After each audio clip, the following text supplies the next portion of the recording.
and welcome back. I hope you're all doing really well. I thank you again for the love and support on the most recent video. I seriously appreciate it. Now this one again is going to be covering what's happening in the markets at the moment, and I'll also be looking at how to really evaluate different NFT projects and ensure that you guys are actually making informed decisions when you're looking to enter certain NFTs, as I think many people currently misunderstand what's happening with them and actually how to take advantage of some of these different projects that are launching. So stay tuned for that. First things first, we take a quick look at the market overview. We are still in extreme fear territory, or back in extreme fear territory now, back at a level 23. Yesterday we were on the fear side of 27 and last week 25. And again, if we look at the historical time frame for this particular metric, we're not still down near the extreme fear that we'd seen previously back in June time, of where we hit a low of single digits, 6, 7, 8, 9s. However, it does appear that we are moving that way. Me, fundamentally, my sentiment across this does not change. I'm still just averaging into those positions and building positions to take advantage fully of the next bull run. We are still very early in many cases, particularly for projects like Hedera. The ecosystem is developing at breakneck speed, and now is a fantastic time to get involved if it is something you're willing to do. You've done the research and you understand your own personal risk appetite. Looking at the majority of what's driving the cryptocurrency markets at the moment, we can see those inflation figures there. These two tweets from 𝗟𝗘𝗙𝗡𝗦𝗧𝗔𝗠𝗏. The Eurozone and Italy inflation has reached 9% and 9.1% respectively, which is the highest ever recorded for Italy and the Eurozone.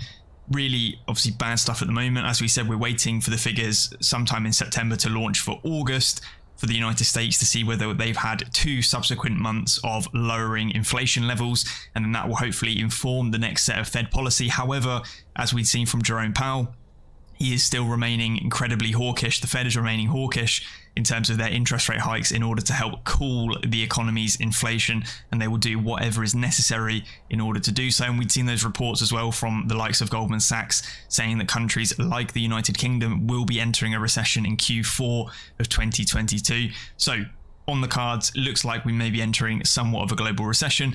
How long and drawn out this will be, nobody knows. However, it's of course turning a lot of these assets into risk-off assets. A lot of these investment managers, funds, institutions, and even retail obviously need that additional cash on the sidelines in order to help weather the storm, rather than ploughing it into risky assets. However, some more bullish news: we can see the South Korean city of Busan has partnered with FTX to develop crypto and blockchain related business, so that's continuing that expansion. We can also see the Bitcoin mining difficulty has increased by 9.26% to 30.98 trillion, as well as Ethereum founder Vitalik saying that he'll be releasing a proof of stake book within the next month or so. Obviously that's in anticipation of that merge happening sometime around the middle of September. The touted figure was around the 15th of September. I do have a dedicated video talking about the ways you could benefit from that Ethereum merge to proof of stake, and some different ways you might be able to make a little bit of profit. I urge you guys to go and check that out. Jumping across then to some Hedera related or Hbar specific news.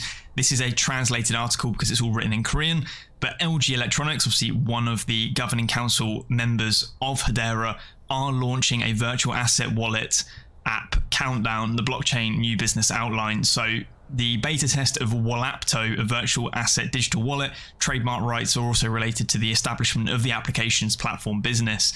So LG Electronics is launching a virtual asset wallet application and entering the blockchain NFT or non-fungible token market in earnest.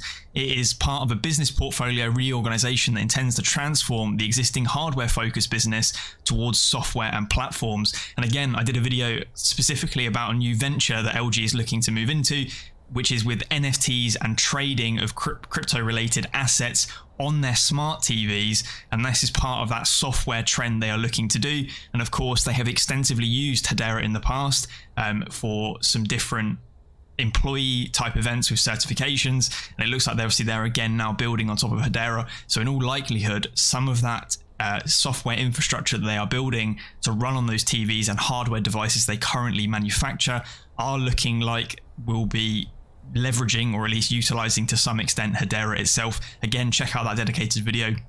It goes into way more detail about what they're actually doing behind the scenes. It's also expected to actively create a synergy effect by combining blockchain technology with existing flagship businesses such as home appliances and electronics. According to the industry, on the 31st, LG Electronics has created a virtual asset wallet application named WALLAPTO and is conducting a beta test for developers this month.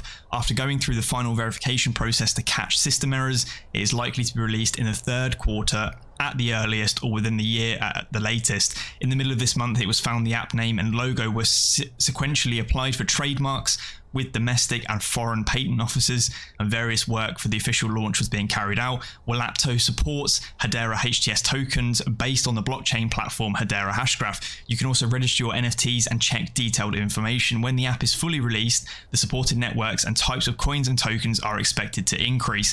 And of course, again, this will help drive transactions. If people are able to process crypto transactions on Hedera from their smart TVs, you can see the demand globally for this. Obviously, LG being one of the largest sort of smart TV manufacturers across the globe, as well as all their other electronics they make as well. You know, things like fridges and freezers, for example, may even be able to sort of connect to these different blockchains, and you can have tokenization of that data taking place depending on how they see fit. Since last year, LG as well has boldly organized non-profitable businesses such as smartphones and solar power while selecting blockchain and other new business candidates.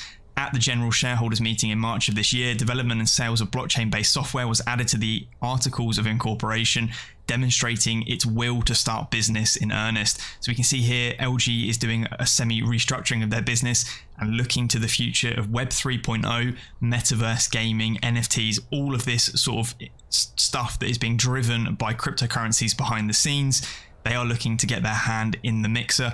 Similarly, like companies such as Google and other big players across the space, they do not want to be left behind, and these are the companies that will be seriously driving adoption in order to take advantage of what's happening in the future. Anyway, enough of that. Some other massive news that has just sort of gone live as of the 31st. The Digital Dollar Project launches technical sandbox program to explore central bank digital currency infrastructure solutions. Now, this is very important because, again, it utilizes a lot of technology we talk about on this channel in depth. Things like Hedera Hbar, XRPs in there as well. So the program will serve as a collaborative space for the DDP participants and financial service providers, offering a neutral environment for the evaluation of technological, business and policy approaches to CBDCs. Program participants will examine real-world technology, explore potential implications to business strategies and operations, and experiment to uncover possible use case specific solutions. The launch of our technical sandbox program marks the next step in our effort to convene the private and public sector in exploration of central bank digital currency in the United States, said Jennifer Lassiter, who's the executive director of the project. We understand how important it is to include a diverse set of views and expertise as we look to answer key questions about how the technology could work, the problems we hope to solve, and the ultimate business and individual outcomes that we want to achieve. The marriage of these sectors in our collaboration is essential and will lay the foundation for robust pilots that improve the outcomes and usabilities of CBDCs. So at the moment, the sort of grassroots or the sort of foundations of this project at the moment are to explore those different infrastructural solutions to underpin a CBDC, basically a United States digital currency. However, what we can see is this image, this technical drawing or sort of flowchart, if you will, of the behind the workings of the infrastructure that's currently in place.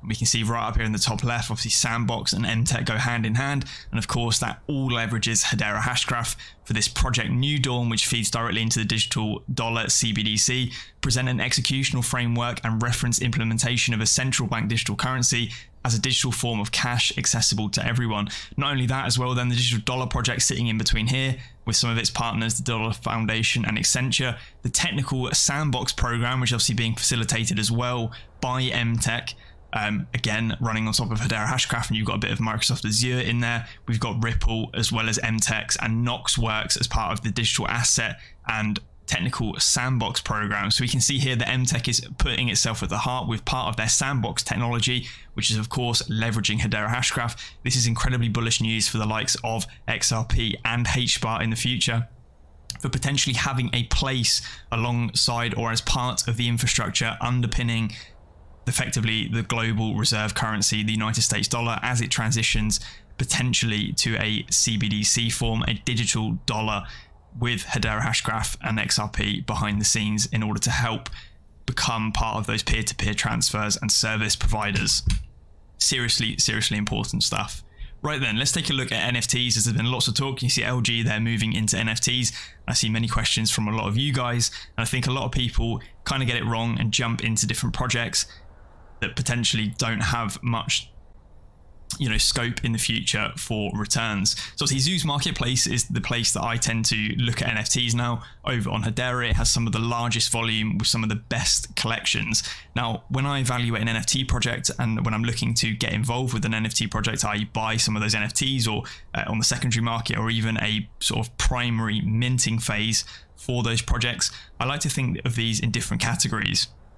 Now, first of all, you've got your speculative category. Now, of course, all of these are effectively speculation, but you have the true speculative categories where you're potentially looking for blue chip projects that don't really offer much else at the moment. However, A, either are looking to offer something in the future, or B, hold their value because they have sort of really illustrious artwork or a massive sort of cult following. So at the moment, projects like that would fall into that category might be something like Dead Pixels Ghost Club. Really cool art, have amassed a very big cult following and are being touted as one of the sort of blue chip projects, and are one of the projects that have drawn a lot of attention from other existing sort of cryptocurrency projects like Solana and Ethereum. And this would be one where you'd enter the project either in the secondary market or during a minting phase in order to basically hope and speculate that the value, the floor price, which is the lowest value that something's currently being listed at, is going to increase over time, and that is how you're going to effectively make a return on investment or an ROI.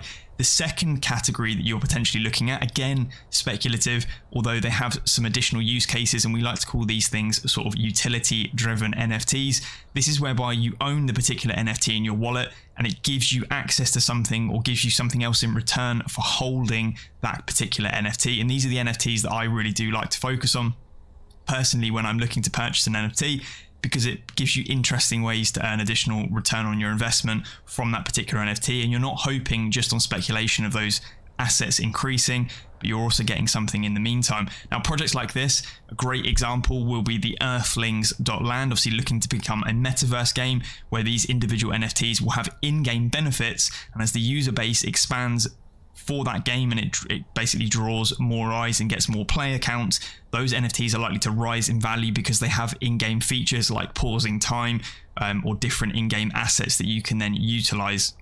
And of course, that will be a play to earn game. So we're looking at user counts or something like that. So they have utility in the future in the form of usage inside a game. Other ones that have particular utility is obviously the Creamies collection, which I talked about recently. They have their own Cream token that can be used for their own Cream games. And if you own these particular NFTs, you can obviously claim these tokens every sort of 24 hours or so. Another one that goes into this would have been the SaucerSwap NFTs that I spoke about extensively, where you were receiving airdrop tokens, early access, discounts and multipliers across the SaucerSwap ecosystem prior to it launching. Now, of course, we don't know much about what's going to happen with those NFTs in the future, but as I mentioned in some comments previously, those NFTs did incredibly well, with some people, depending on the sets, could have got up to upwards of a 10x on their initial investment based on how many different NFT sets that they purchased. So some of these can be incredibly lucrative. Now that we've broken it down into sort of highly speculative versus speculative utility projects, there is another project that is just going live in terms of adding additional utility for the NFTs, and that's Dazzled Ducks. So the Duck venture is starting, and obviously they're in actually partnership with Creamies NFTs for something similar with their tokens. So if we head across to their website, we can see they're building out this Quack Hub, and with the idea being that these three different types of NFTs they've currently got live, the Bionic Ducks, the Flocks, and the VIP Quacks, you'll be able to claim tokens every 24 hours, exactly the same as how the Creamies NFTs work. So we can see for the Bionic Ducks, you can claim 150 Quack daily. You can claim 100 Quack daily for the Flocks, and you can also claim 250 Quack daily for the VIP Quacks. Now, of course, these have all been minted, so the only way you'll be able to pick these up is on Zoo's marketplace, and we'll take a look in a second. And similarly to Creamies, we can see they've got their own sort of